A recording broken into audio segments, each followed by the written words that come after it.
Hello दोस्तों, स्वागत है आप सबका मेरे YouTube channel Sachin education hub पर। तो दोस्तों, आज हम बात करने वाले हैं डाइवर्सिटी इन द ऑर्गेनाइजेशन।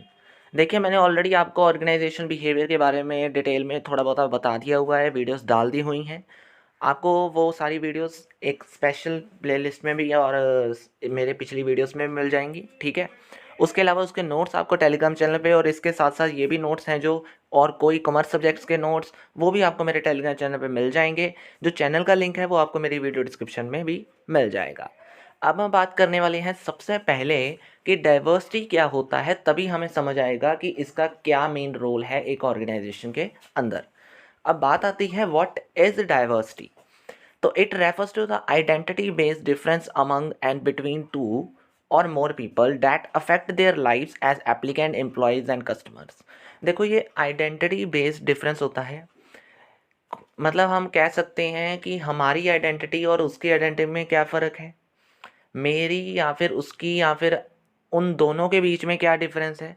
मतलब ऐसे जब कंपैरिजन किया, मतलब ऐसे जब हम देखते हैं कि उसके और मुझ में और उसके या उसके, ऐसे जो हम कंपैरिजन या फिर चेंज देखते हैं ना, कास्ट क्रीड के बेस पे, जैसे कि हो गया जेंडर के बेस पे, एज के बेस पे, कास्ट के बेस पे, ये सारे डिफरेंसेस क्या होते हैं, डाइवर्सिटी के अंदर आते हैं। यानी डाइवर्सिटी किसे कहते हैं, जब हम ये सारे डिफरेंसेस करते हैं कि मेरे में और उसमें क्या फ़र्क है। फ़र्क करना एक तरीके से हम इसे कह सकते हैं, ठीक है। अब आप कहोगे कि डिस्क्रिमिनेशन क्या होता है, तो उसमें और इसमें दोनों में बहुत ज़्यादा फ़र्क है। वो मैं आपको नीचे बताता हूँ, एक क्वेश्चन आएगा नीचे भी। अब हम पहले डाइवर्सिटी को थोड़ा सा पढ़ लेते हैं कि डाइवर्सिटी आपको पता लग गया कि आइडेंटिटी के बेस पे क्या करना, दैट इज़ फ़र्क निकालना कि मुझ में और उसमें, या उसमें और तीसरे बंदे में क्या फ़र्क है, ठीक है। और एज एन एप्लीकेंट कस्टमर आपको बहुत सारी ऐसी चीज़ें देखने को मिलेंगी आज के टाइम में, ठीक है। अब हम यहाँ पे बात करने वाले हैं कि कितने तरीके के डाइवर्सिटी आजकल हम देखते हैं। तो मेनली दो तरीके की होती है, एक है सरफेस लेवल और एक है डीप लेवल। अब एक सरफेस लेवल पे क्या डाइवर्सिटी हो सकती है कि जो हम सिर्फ और सिर्फ हमारे सामने नज़र आ रही हैं उसके बेस पे, सामने जो चीज़ें नज़र आ रही हैं, मतलब readily available but limited to, कौन कौन सी, जैसे मैंने कहा यार वो तो एज का बहुत ज़्यादा लग रहा है इसलिए उसे काम पे रखकर कोई फ़ायदा नहीं होगा। यानी किसी की एज देखकर उसे ना रखना, कोई बॉडी साइज देखकर उसे ना रखना, कोई विजिबल डिसएबिलिटी है जो हमारे सामने है उसके बेस पर उससे डिफरेंस करना कि ये काम नहीं कर सकता वो वाला, या फिर इसके अलावा रेस और सेक्स के बेस पे। अब दो चीज़ें तो, मतलब ये सारी चीज़ें तो सरफेस लेवल पे हो गई, लेकिन इसके अलावा भी डाइवर्सिटी किसके बेस पे होती है, डीप लेवल होती है। अब ये डीप लेवल क्या होता है, that is important for determining similarities as people get to know one another, such as values, personality, work performance, attitude. ये बहुत ज़रूरी होती हैं, पहली बात तो ये आ गई इसमें। और ये कौन कौन सी हो सकती हैं, जैसे कि वैल्यूज़ के बेस पे, पर्सनैलिटी के बेस पे, वर्क परफॉर्मेंस के बेस पे, या फिर एटीट्यूड के बेस पे, कि मैं एक काम को करने के लिए मेरा काम कैसा चल रहा है, मैं एक काम को करने के लिए कैसा बिहेव करता हूँ, मेरी एक काम को करने के लिए कितने तरीके हैं, मेरी पर्सनैलिटी कैसी है। उन चीज़ों के बेस पे अगर आप किसी से फ़र्क करते हो तो वो बन जाता है डीप लेवल डाइवर्सिटी, ठीक है जी। तो दोनों में क्लियर हो गया डिफरेंस कि सरफेस लेवल और डीप लेवल क्या होता है। अब मैंने कहा था डिस्क्रिमिनेशन के बारे में थोड़ा सा पढ़ लेते हैं। तो डिस्क्रिमिनेशन और डाइवर्सिटी के बीच में अब आपको थोड़ा सा क्लियर हो जाएगा क्या होता है फ़र्क। तो डिस्क्रिमिनेशन का मतलब होता है it is a practice of treating one person or a group of person less fairly than others. उसमें आइडेंटिटी स्पेसिफाई कर दी जाती है। इसमें भी वही चीज़ है, इसमें भी स्पेशली वही चीज़ है कि हम किसी ना किसी को क्या करते हैं, ट्रीट करते हैं अब उससे लो लेवल पे। दोनों में कितना फ़र्क है, सिर्फ छोटा सा फ़र्क है। अगर मैं आपको एक छोटे लेवल पे बताऊं तो एक सिंपल सा मीनिंग क्या है कि डाइवर्सिटी का मतलब आ जाता है कि वो सारे तरीके जिससे हम फ़र्क कर रहे हैं या कर सकते हैं, और डिस्क्रिमिनेशन हम उसे ऐसे ट्रीट कर रहे हैं। मतलब मैंने उसे कहा कि तू दूसरों से इस तरीके से ये काम नहीं करेगा, मतलब मैंने उसे ट्रीट इस तरीके से कर रहा हूँ कि कहीं ना कहीं उसको ऐसा लग रहा है कि वो लो लेवल पे है। और डाइवर्सिटी मतलब उस तरीके से, मतलब मैं कौन कौन से तरीक़ों से उसे क्या कर रहा हूँ, डिस्क्रिमिनेट कर रहा हूँ। बस छोटा सा ये फ़र्क आपको जानना है और कुछ नहीं। इसके अलावा डिस्क्रिमिनेशन के अंदर और क्या चीज़ें आ जाती हैं कि अगर हम बात करें कि डिस्क्रिमिनेशन कहीं जगह पर तो सही भी हो सकती है, लेकिन अगर ना ही की जाए तो ज़्यादा बेटर है, क्योंकि अनफेयर डिस्क्रिमिनेशन आजकल हार्मफुल हो जाती है ऑर्गेनाइजेशन के अंदर, जिसके कारण क्या हो रहा है, प्रोडक्टिविटी, नेगेटिव कॉन्फ्लिक्ट्स और टर्नओवर इंक्रीज़ हो रही है। और इसके अलावा जो ग्रुप ऑफ अपॉर्चुनिटीज़ हैं, हम कह सकते हैं कि डिस्क्रिमिनेशन की वजह से वो नहीं मिल पाती और कहीं न कहीं उसके फ़ायदे भी हमें नहीं मिल पाते। तो सिंपल सी बात यहाँ पे याद रखनी है कि डिस्क्रिमिनेशन मतलब किसी को लोअरली ट्रीट करना, और diversity means the ways in which we discriminate the others, वो सारे तरीके जिनकी वजह से हम दूसरों से क्या है, बातचीत नहीं करना पसंद करते या फिर हम नहीं कर पा रहे वो चीज़। ओके, वो तरीके हैं और ये ट्रीट करना होता है, ठीक है। अब बात आ गई यहाँ पे the foundation of individual behaviour, कि अगर एक इंडिविजुअल बिहेवियर बन रहा है वो किस तरीके से बन सकता है, उसके बारे में क्वेश्चन आ सकता है। और इसमें जो मेन चीज़ आपके सिलेबस में है वो है बायोग्राफिकल फैक्टर्स जो होते हैं वो क्या हैं और उससे क्या इफेक्ट पड़ता है एक इंडिविजुअल के ऊपर। तो मैं आपको तीनों चीज़ें ले जाऊंगा, इसके अलावा भी 2-3 चीज़ें जो हैं उसके साथ साथ आपको ये सारी चीज़ें बता दूंगा। तो ये क्वेश्चन आज हम ये मेनली करने वाले हैं डाइवर्सिटी इन ऑर्गेनाइजेशन के अंदर। तो ध्यान से समझते हैं क्या कहता है बायोग्राफिकल फैक्टर्स, कि there are lot of factors जो इफेक्ट करते हैं। अकेले बायोग्राफिकल नहीं है, इमोशनल इंटेलिजेंस भी होती है और लर्निंग करेक्टरिस्टिक्स भी होते हैं। पहले हम बात करेंगे बायोग्राफिकली। बायोग्राफिकली में अगर हम बात करें तो देयर आर सर्टेन फैक्टर्स जो इंडिविजुअल को इफेक्ट करते हैं, जिसमें से पर्सनल अफेयरेंस आ जाती है, वे ऑफ टॉकिंग आ जाता है, कैसे हमने अगले को ट्रीट करना है। इसके अलावा इसमें कई और चीज़ें भी आइडेंटिटी बेस्ड होती हैं जो हमें देखने की ज़रूरत पड़ती है। अब इसके अलावा मेन चीज़ें और क्या आती हैं कि इसमें कई फैक्टर्स होते हैं जो हमें इफ़ेक्ट करते हैं, तो वो फैक्टर्स को हम डिटेल में थोड़ा सा पढ़ लेते हैं। जैसे कि नंबर 1, एज। एज क्या है कि आजकल एज मैटर बहुत ज़्यादा होता है, कि एज मैटर हम देख लेते हैं कि अगर वो पर्सन यंगस्टर है या यंगर है तो वो जल्दी काम करेगा, स्पीड से काम करेगा, टैलेंटेड काम करेगा। फ्रेशर्स है, उसको ज़्यादा आता होगा एज़ कम्पेयर टू ओल्ड। लेकिन ओल्ड भी हम क्यों रख लेते हैं, क्योंकि दे हैव मोर एक्सपीरियंस, उनके पास एक्सपीरियंस ज़्यादा होता है और वो इसलिए वो कहते हैं कि उनको रख लीजिए। तो इन दोनों में क्या होता है, एज डिफरेंस की वजह से कई और हम देख लेते हैं एक्सपीरियंस रखा जाता है लेकिन स्पीड नहीं मेंटेन हो पाती। आज के टाइम में क्या चाहिए, स्पीड चाहिए, क्योंकि आजकल फ्रेशर्स क्या कर रहे हैं, स्पीड से काम करके अच्छा काम कर रहे हैं और प्रोडक्टिविटी भी इंक्रीज़ हो रही है। तो ये चीज़ें मैटर करती हैं एक इंडिविजुअल के परफॉर्मेंस के ऊपर, प्रोडक्टिविटी के ऊपर, ऑर्गेनाइजेशन की, कि कैसे हम इन चीज़ों को देख सकें।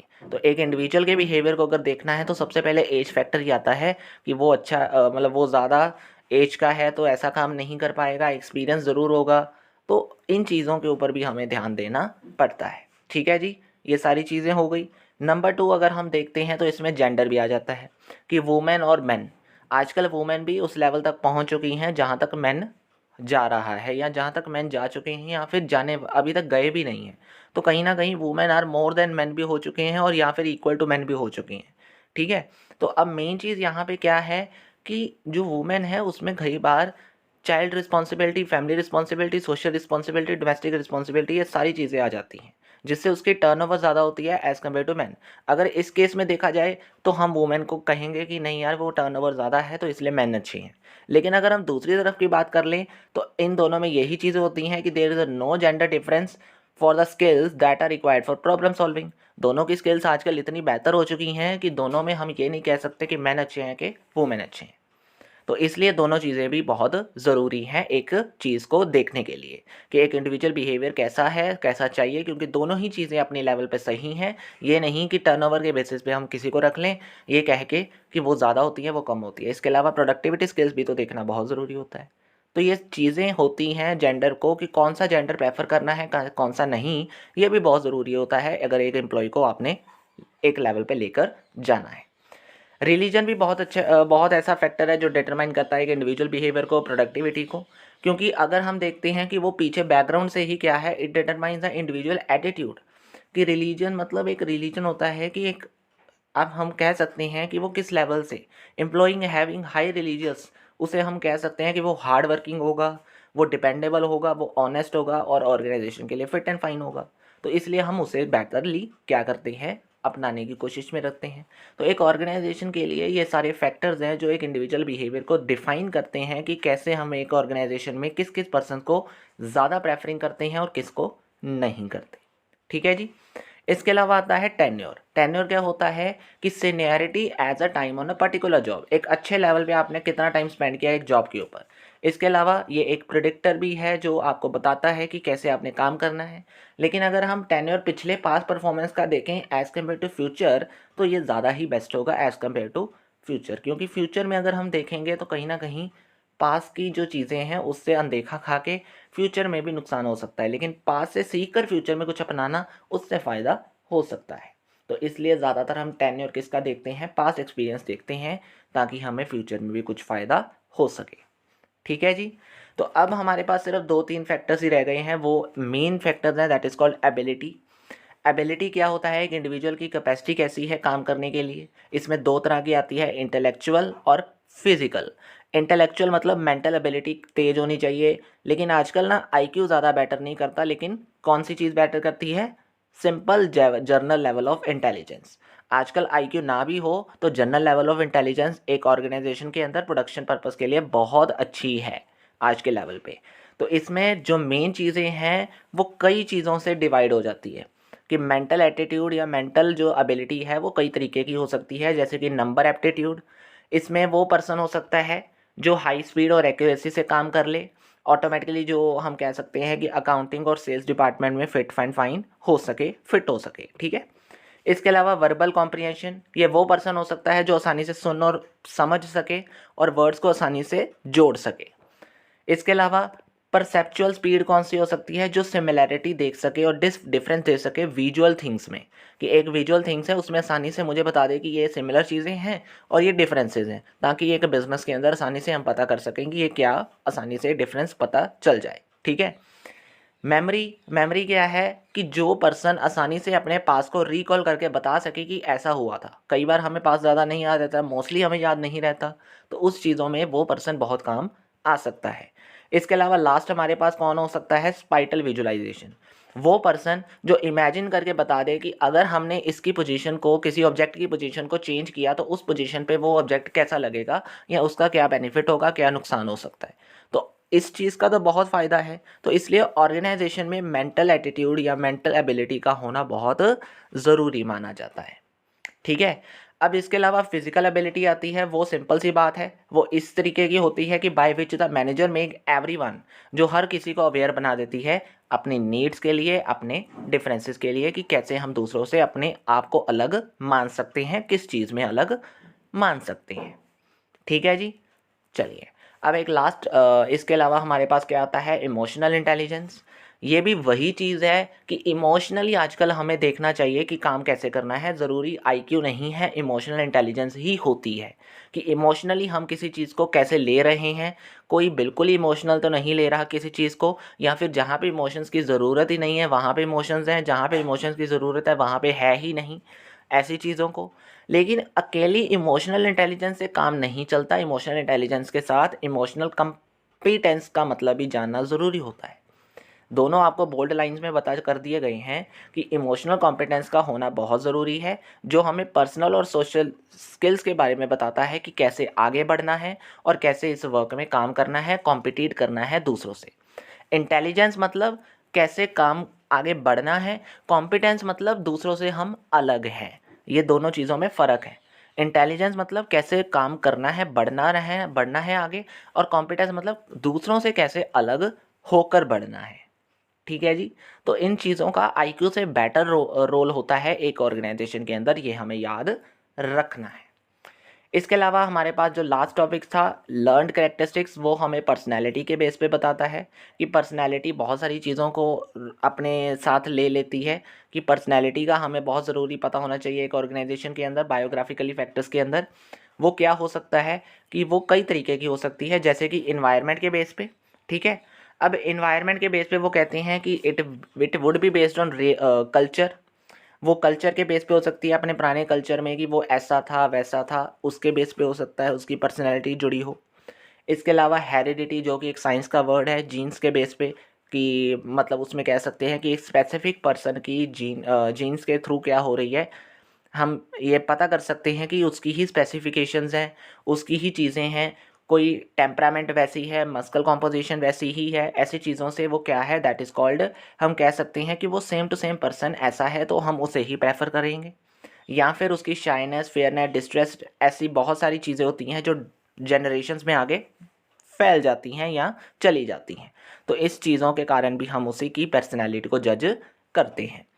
इसके अलावा एटीट्यूड एंड वैल्यूज़। अब एटीट्यूड तो आपको पता ही है कि वो किस तरीके से रिएक्ट करता है एक सिचुएशन को लेकर, उस चीज़ों को देखना। तो इस तरीके से भी हम उसकी पर्सनैलिटी को जज करना पसंद करते हैं कि वो कैसा बिहेव कर रहा है एक सिचुएशन के अंदर। और लास्ट हमारे पास आता है वैल्यूज़। वैल्यूज़ दो तरीके की यहाँ पे आती हैं, टर्मिनल और इंस्ट्रूमेंटल। वैल्यूज़ का क्या होती हैं? वैल्यूज़ मतलब बिलीफ, जो हमें एक्शन लेने के लिए सही बताती हैं, कैसे एक्शंस लेना है डिफरेंट सिचुएशंस में। टर्मिनल वैल्यूज़ हमें बता देती हैं कि फ्रीडम क्या है, ट्रुथ क्या है और नॉन वायलेंस कौन सी चीज़ें होती हैं। मतलब इन चीज़ों के बारे में हमें पता चलता है इसके बीच में। और इंस्ट्रूमेंटल वैल्यूज़ क्या होती हैं, वो हमें बताती हैं कि हमारे गोल्स को हम किन तरीक़ों से, किन वेज से अचीव कर सकते हैं। तो ये सारी चीज़ें हैं और कुछ नहीं, जो एक बायोग्राफिकली फैक्टर्स के अंदर आती हैं। इसके अलावा हम कह सकते हैं कि एक इंडिविजुअल के बिहेवियर को कैसे जांचा जाता है एक ऑर्गेनाइजेशन के अंदर, कौन कौन से फैक्टर से देखा जाता है, ये सारी डिटेल में आज में हमने बात कर ली है।